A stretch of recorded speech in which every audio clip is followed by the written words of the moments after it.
I actually used to believe that meditation is not for everybody. Meditation is for people, whatever you like call them, but little bit not the regular people. Somehow I used to believe that most people cannot handle meditation. Most people need prayers, recitations, like mantras, and they need more like practice of worshiping, and they maybe would practice like religious faith, but really believe that meditation is not for everybody. I thought meditation, like silent meditation, certain meditations only for individuals, like monks or nuns, or people who have some kind of mental capacity to appreciate such a form. Because when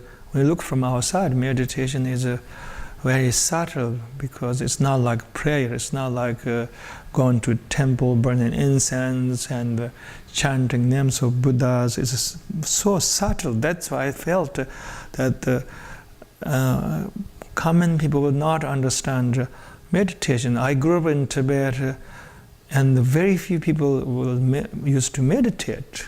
You think that everybody in Tibet is meditating. That is not true.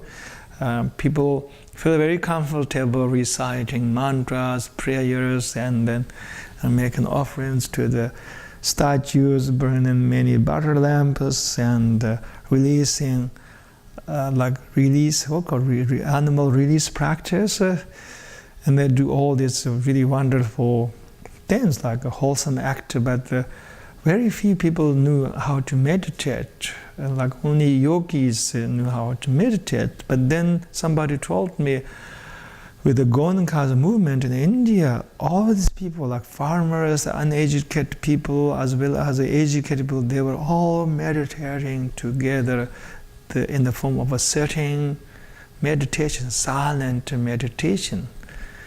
And that was kind of inspiring, and maybe it makes me think that maybe there's a hope eventually for humanity, because we really have to look inside eventually. It's very difficult to look inside into our mind. It's the last thing our ego wants to do, is to look into our own mind. But until we look into our own mind, the true transformation never is going to be actualized. This is why Lama Mupam, very, very amazing Lama from the Nyingma tradition, he said, one inward dharma is better than 100 outward dharmas. You know, we quote this. What does he mean? That sounds kind of dualistic, isn't it? When he talks about the hierarchy between dharmas, we think all dharmas are the same, but turned out to be not the same.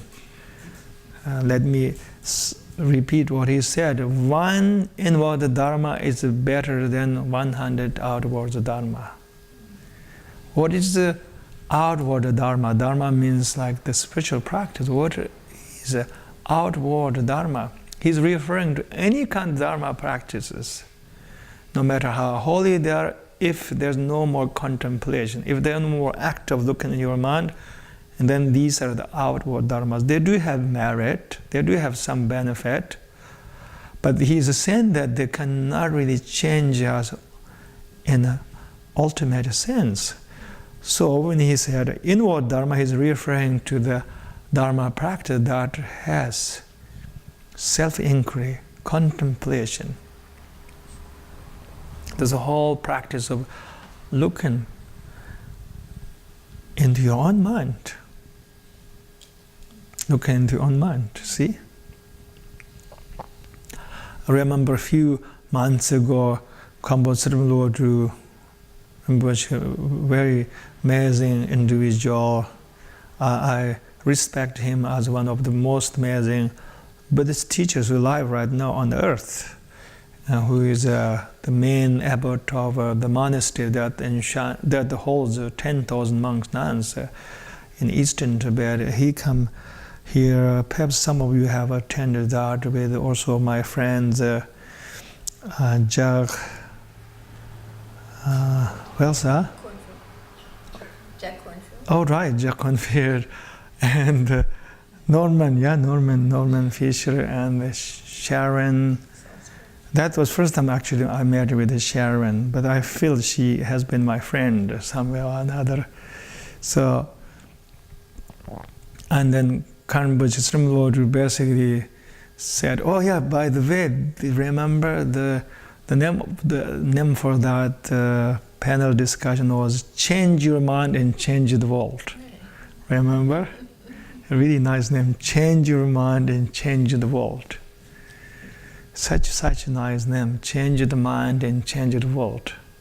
The problem is if you don't change our mind, then the world pretty much remains the same way as always.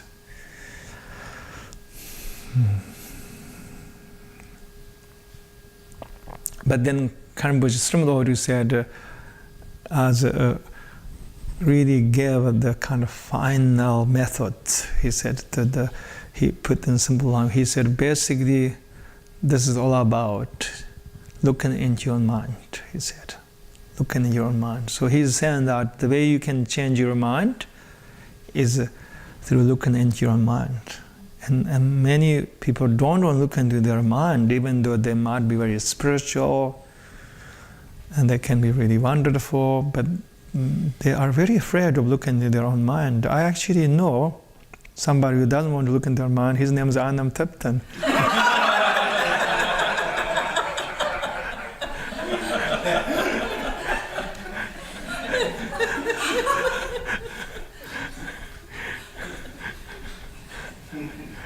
Actually, I know more than one person. I know more than him.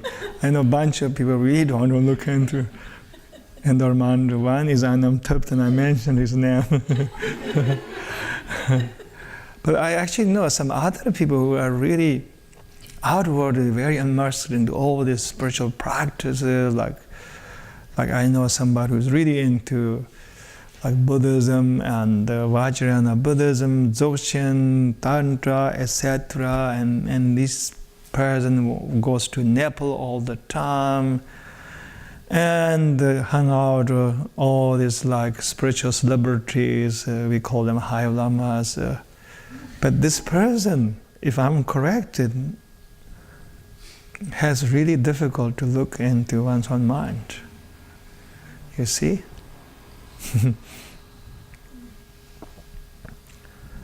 It's not really easy to look into one's own mind. It requires some kind of courage or some kind of really amazing, intelligent, courageous, open-heart capacity. It's not like something everybody can do. Sounds so easy. Oh, look into my mind. That's easy. But it turned out that this is the hardest thing to do in the world. It turned out that this is the hardest spiritual practice you can do. And this is why the world is maybe not changing as we want to say. As you know, there are many Buddhists, there are like 4 million or 400 million Buddhists, but the world is not changing, you see. And there are countries full of Buddhists and they're not changing either.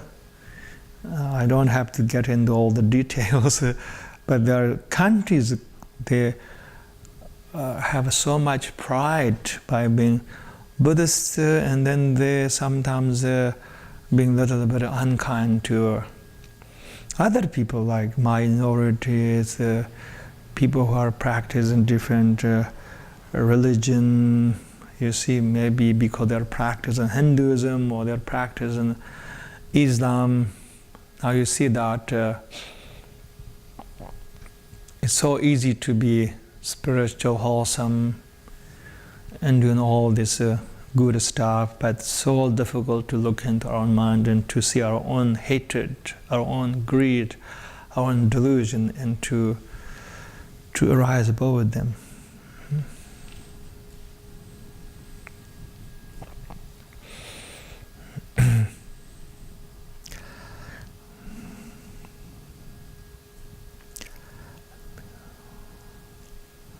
So that's why the meditation is truly important. Problem, people don't know how to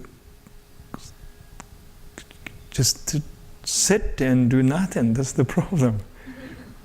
Can you see it? We had such strong resistance to sit and do nothing.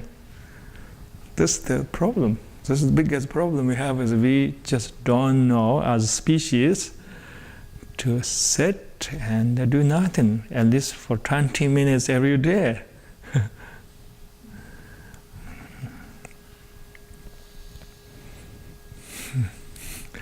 I'm sorry, maybe I was a little bit exaggerating this whole thing. But the problem with that, nobody is at home. Everybody is holy zombie. That's why these things don't change in the world. Does this make sense? Yeah?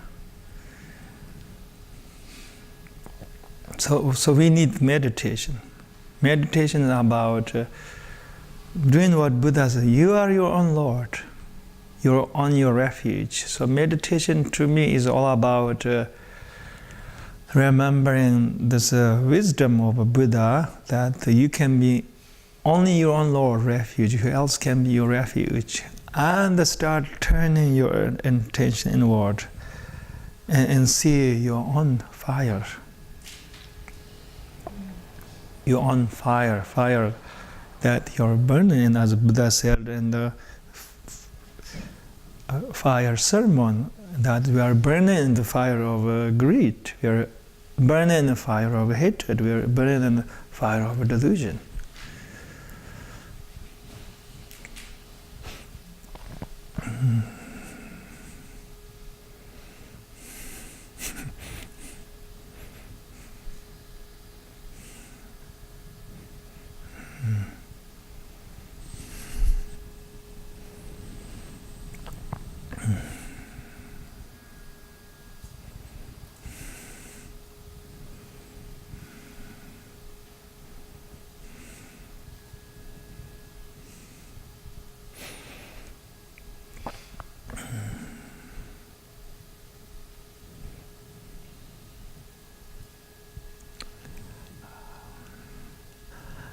And there are many resistances to the awakening. One of them is our inability, our fear to look inside, look at our mind. This is one of the most powerful hindrances. To me, this is the most powerful army of the Mara, is our fear, our inability to look into our mind and see what we have.